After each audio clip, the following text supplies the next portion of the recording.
Hemos cantado a Dios, hemos glorificado su nombre, pero esta mañana nos toca recibir la palabra de Dios esta mañana. Mi pregunta es, ¿cuántos quieren recibir palabra de Dios esta mañana? Amén. Yo creo que a eso hemos venido, para recibir el mensaje de la palabra de Dios. Y este es mi tercer mensaje sobre los elementos de cómo poder crecer espiritualmente en el Señor.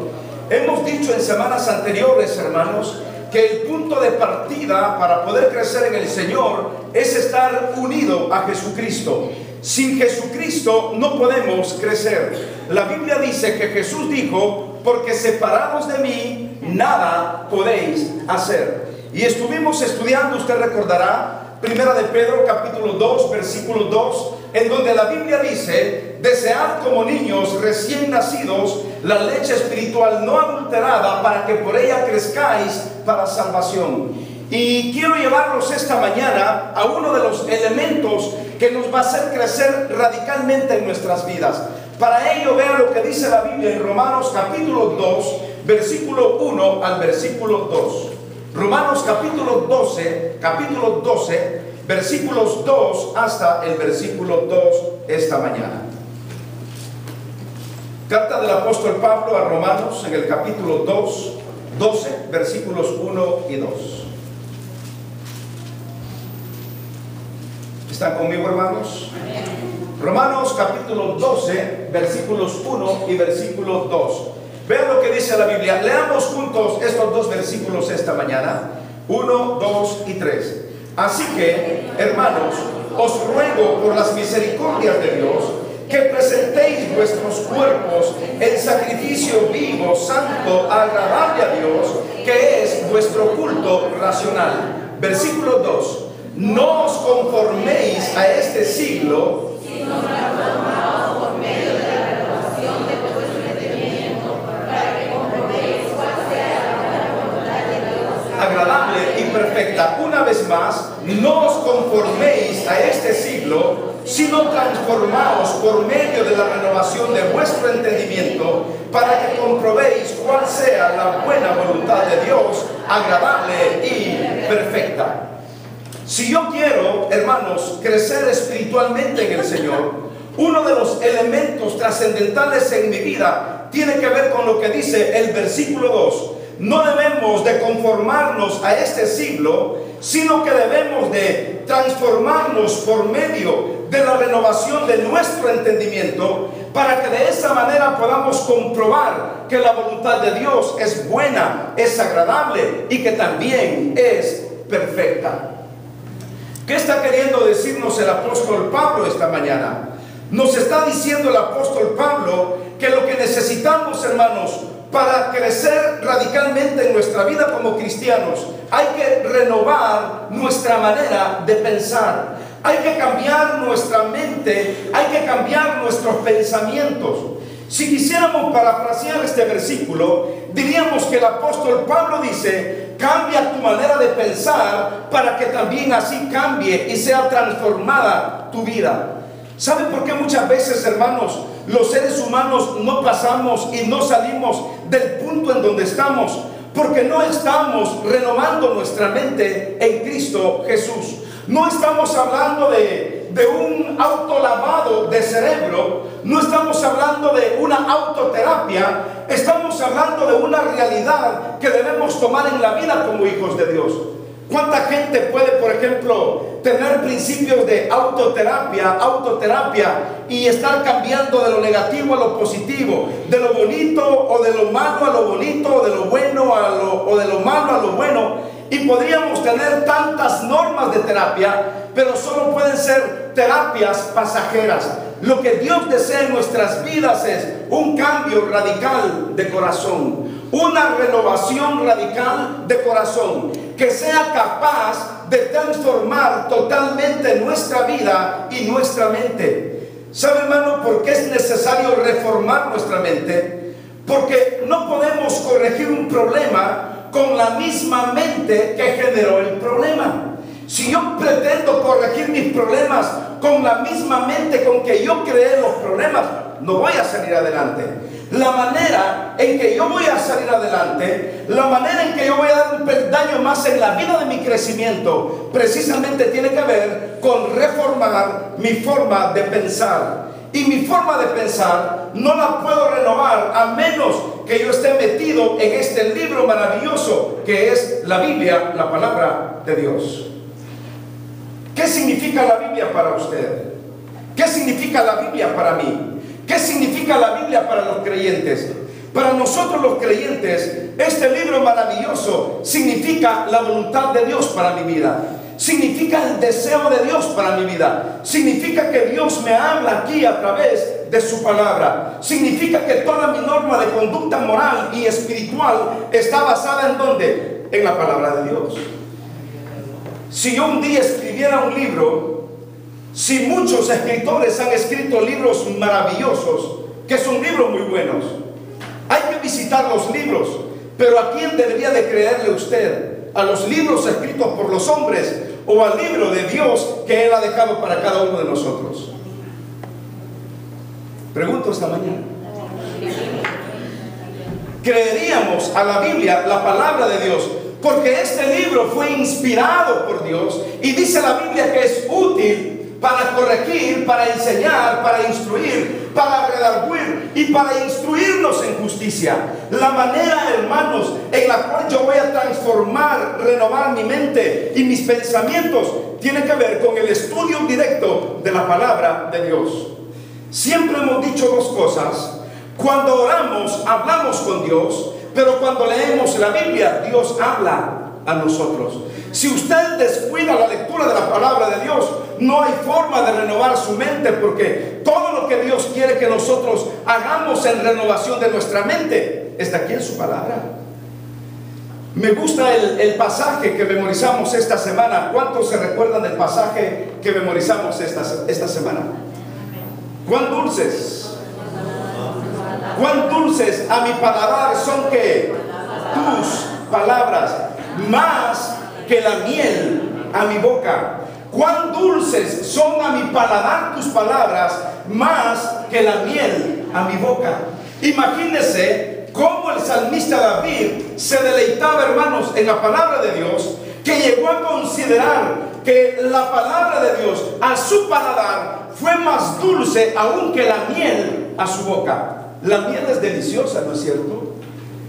La miel es riquísima. Más si usted se prepara un tecito, 2 gotitas de limón y unas cucharaditas de miel, eso es delicioso.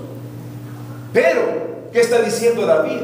David está diciendo que las palabras de Dios son aún más dulces que la miel.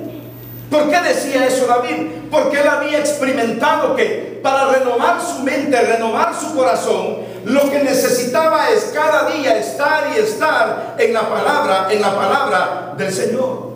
Estaba estudiando, hermanos, lo que significa la palabra renovar, y usted se dará cuenta que el verbo renovar debe ser un verbo supremo para cada uno de nosotros. Cuando hablamos de este verbo como un verbo supremo, estamos hablando de que la palabra renovar significa actualizar. Y es como si Dios nos estuviera diciendo esta mañana: ¿quieres crecer espiritualmente? Tienes que actualizarte en el corazón en base a los recursos maravillosos de la palabra de Dios. Actualicémonos. Mire, hay personas que solamente se saben Juan 3:16. Solamente se saben Juan 3:16. Díganme un texto favorito. Porque de tal manera amó Dios al mundo, que ha dado a su Hijo unigénito, para que todo aquel que en Él cree no se pierda, mas tenga vida eterna. ¿Habrá alguien aquí que se pueda 20 textos de memoria? Levante la mano, vamos a ver, le damos un premio. Pero tiene que decirlos aquí al frente. Ahí está. ¿Qué estoy tratando de decir? Lo que estoy tratando de decir, mis queridos hermanos, es que cada día debemos actualizar nuestro corazón delante de Dios, porque la palabra renovar significa actualizar.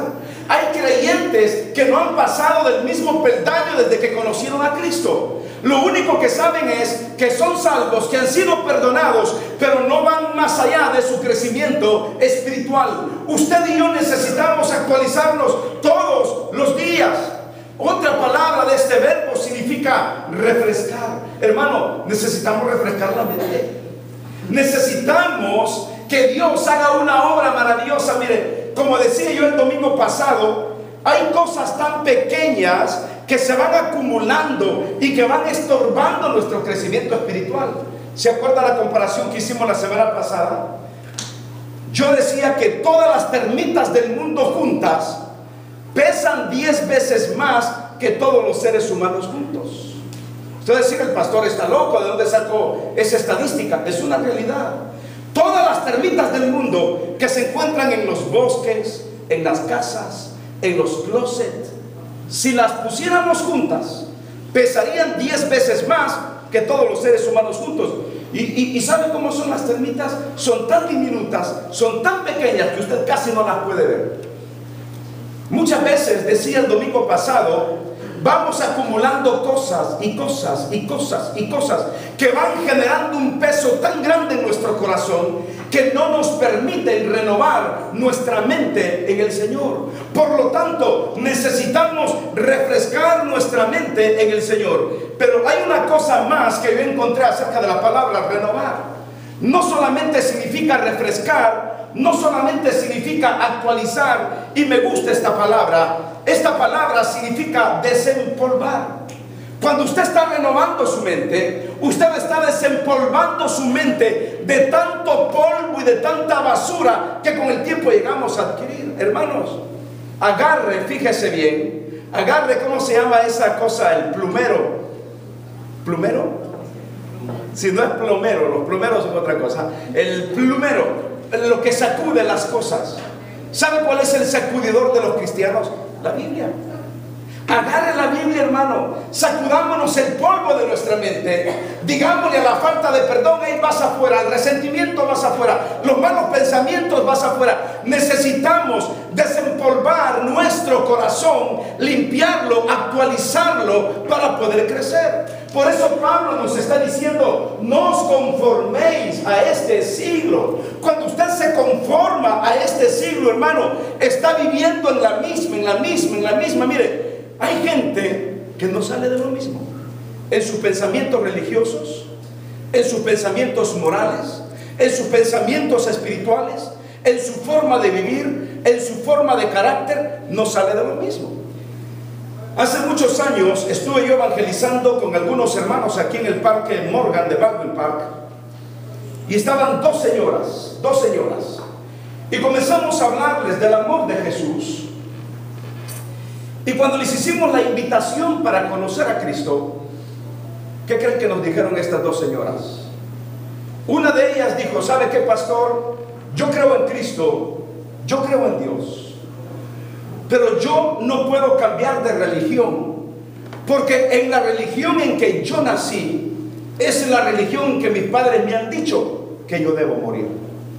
Y no hay tragedia más grande que por unos haber estado engañados, le heredan el engaño a los otros, y los otros también van siendo engañados y no pueden cambiar de religión porque les han dicho que en la religión en que nacieron deben morir. Y no hay forma más equivocada de ir al infierno, mis queridos hermanos, que decir que estoy en la verdad cuando estoy en la mentira. Y no digo que no son sinceros, pero sinceros equivocados, porque el único que puede darnos vida eterna y perdón de pecados se llama Jesús. No es nuestra religión, no es nuestra iglesia, no es el cura, no es el sacerdote, no es el pastor, no es el diácono, no es el líder. Jesús un día dijo, yo soy el camino, yo soy la verdad y yo soy la vida. Nadie, pero nadie viene al Padre si no es por mí. ¿Sí entienden lo que estoy diciendo? Hay gente que no va a ir al cielo simplemente porque dice, no, mi forma de pensar nadie me la cambia, mi forma de vivir nadie me la cambia, y no quieren renovar su mente, no quieren renovar su corazón, porque están, hermanos, agarrados, enfrascados en su propia religión. Yo le pregunto a usted, ¿Jesús es una religión más? No. Y ese es el error de toda la gente. Creen que Jesús es una religión más. Mire, las religiones van y vienen. Hay más de 1700 religiones alrededor del mundo y todas están basadas en pretextos. Le voy a decir por qué.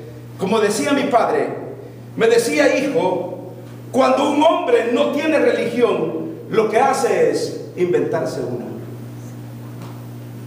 Cuando un hombre no tiene religión, lo que hace es inventarse una.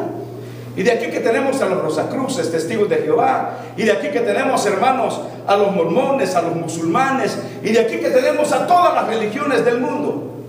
Pero Jesús no es una religión. Jesús es el Señor que nos dio la vida eterna y el perdón de pecados. Jesús es el hombre que quiere que cambiemos nuestra manera de pensar para que así cambiemos nuestra vida. ¿Sabe qué hace la religión? La religión nos oprime, la religión nos somete. Y bien decía Carlos Marx, y no estoy a favor de toda la filosofía que él decía, pero él en una ocasión escribió y dijo que la religión o las religiones son el opio de los pueblos. Y es verdad. La religión te adormece, la religión te duerme, pero Cristo te vivifica y te despierta y te da el perdón de pecados y la seguridad de ir al cielo.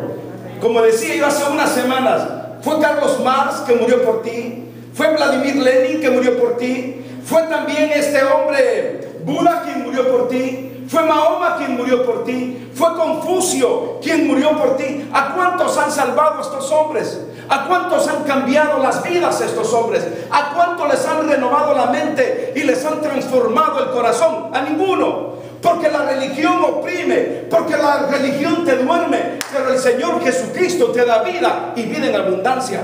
Por eso Jesús no es una religión, Él es una persona. ¿Cuánta gente usa a las religiones?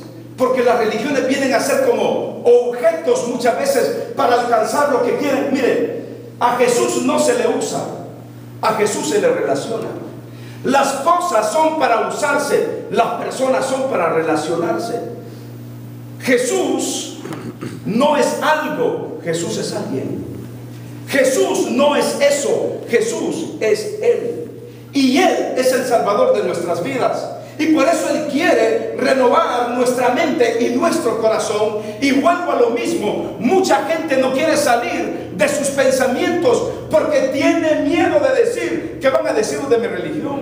O si abandono mi religión. Es que no se trata de religión, se trata de cambiar tu corazón mediante una relación personal con Dios.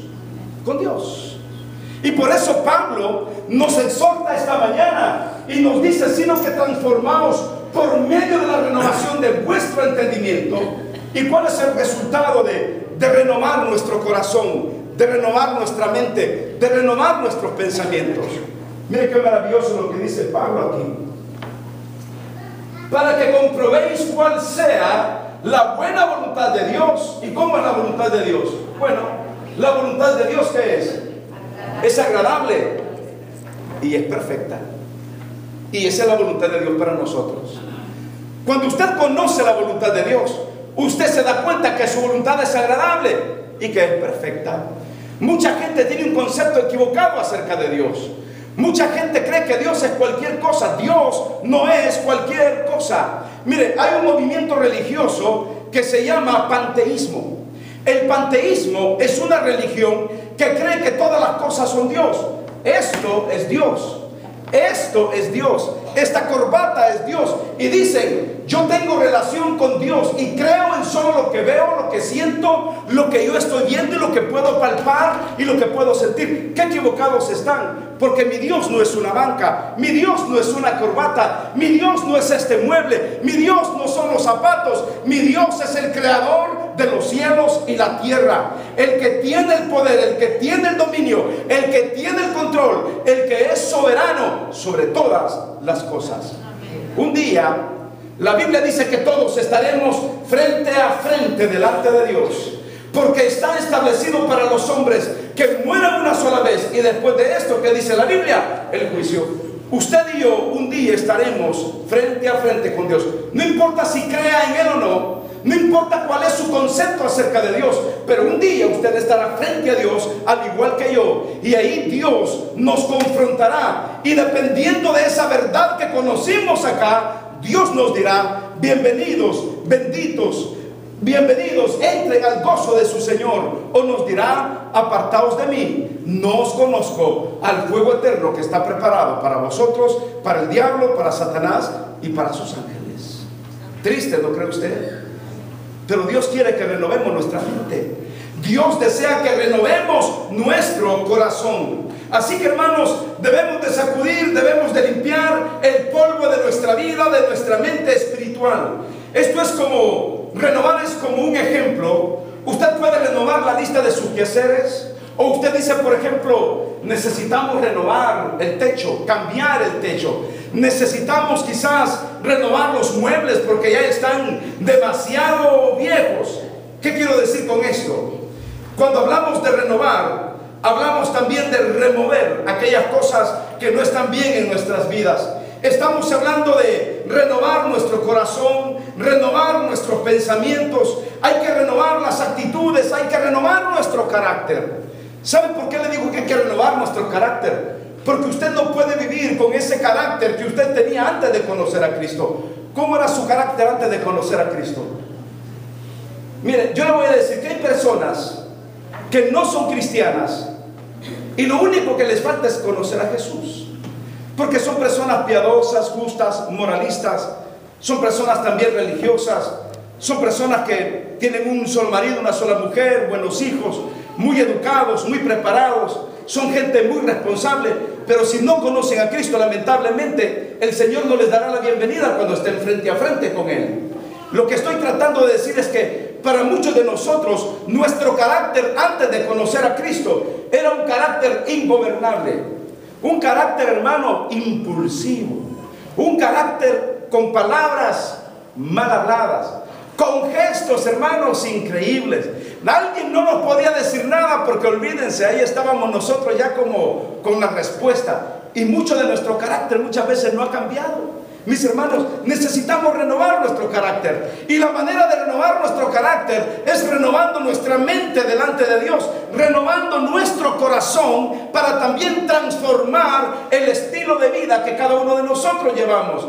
Renueve su carácter, renueve su corazón, renueve sus pensamientos. Mire lo que dice Pablo en Filipenses capítulo 4, versículo 8, que es un pasaje maravilloso. Mire lo que dice Pablo.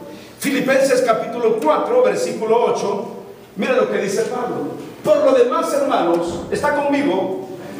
Todo lo que es verdadero, todo lo honesto, todo lo justo, todo lo puro, todo lo amable. ¿Qué dice Pablo? Todo lo que es de buen nombre, si hay virtud alguna, si algo digno de alabanza, en esto pensar. ¿Sabe, hermano, que siempre hemos dicho que nuestra mente es como un procesador, es como una computadora? Dependiendo de todo lo que nosotros le programemos, ese va a ser el resultado. Mire, ¿por qué ve usted hoy en día tanta gente mala que va y asesina? Gente loca que está en las computadoras, mire, y se lo digo para las jovencitas, chateando con niñas de 10, 12 años. Porque ahora hasta los niños, yo no me quedo sorprendido, vi a un niño en el mall hace un año atrás, con un celular, y era un niño entre 3 y 4 años, y andaba en el mall separado de los papás. Y le pregunta a una señora ahí que hace solo, tenía como 3 o 4 años, y dice, no hay problema, mi mamá está en el piso de arriba y cuando nos vayamos nos hablamos por celular. Y eso a mí me parece increíble. Si ahora, hermanos, hay juegos electrónicos ya para niños ya que ni han nacido. Esto es increíble. Pero ¿cuántas de nuestras niñas o de nuestros niños son abusados emocionalmente chateando con personas que no conocen? Y gracias a Dios que el FBI y la policía se meten en estas redes y así han capturado a tantos pedófilos, y gracias a Dios por eso. Pero muchas veces, hermanos, nuestros muchachos se van perdiendo y perdiendo y perdiendo, gracias a Dios por la tecnología. Pero tenemos mucha tecnología, pero ¿cuánta gente está vacía del amor de Dios? Porque no están pensando correctamente. Toda esa gente que usted ve en las redes y toda esa gente que usted ve violando a niños, violando a niñas, ¿qué es lo que tiene en su cabeza, hermanos? Mire lo que sucede en las escuelas, pues es triste. Es triste. Maestros abusando de niños.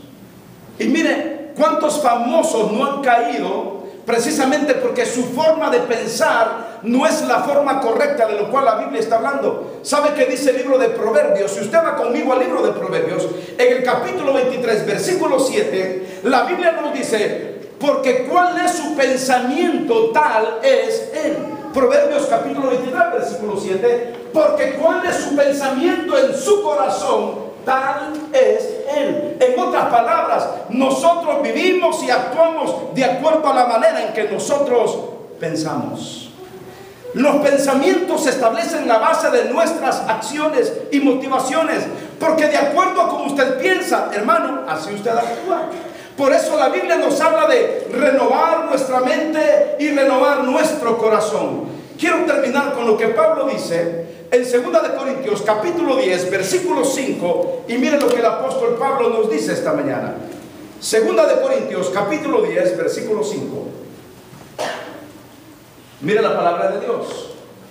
Dice la Biblia: derribando argumentos y toda altivez que se levanta en contra del conocimiento de Dios.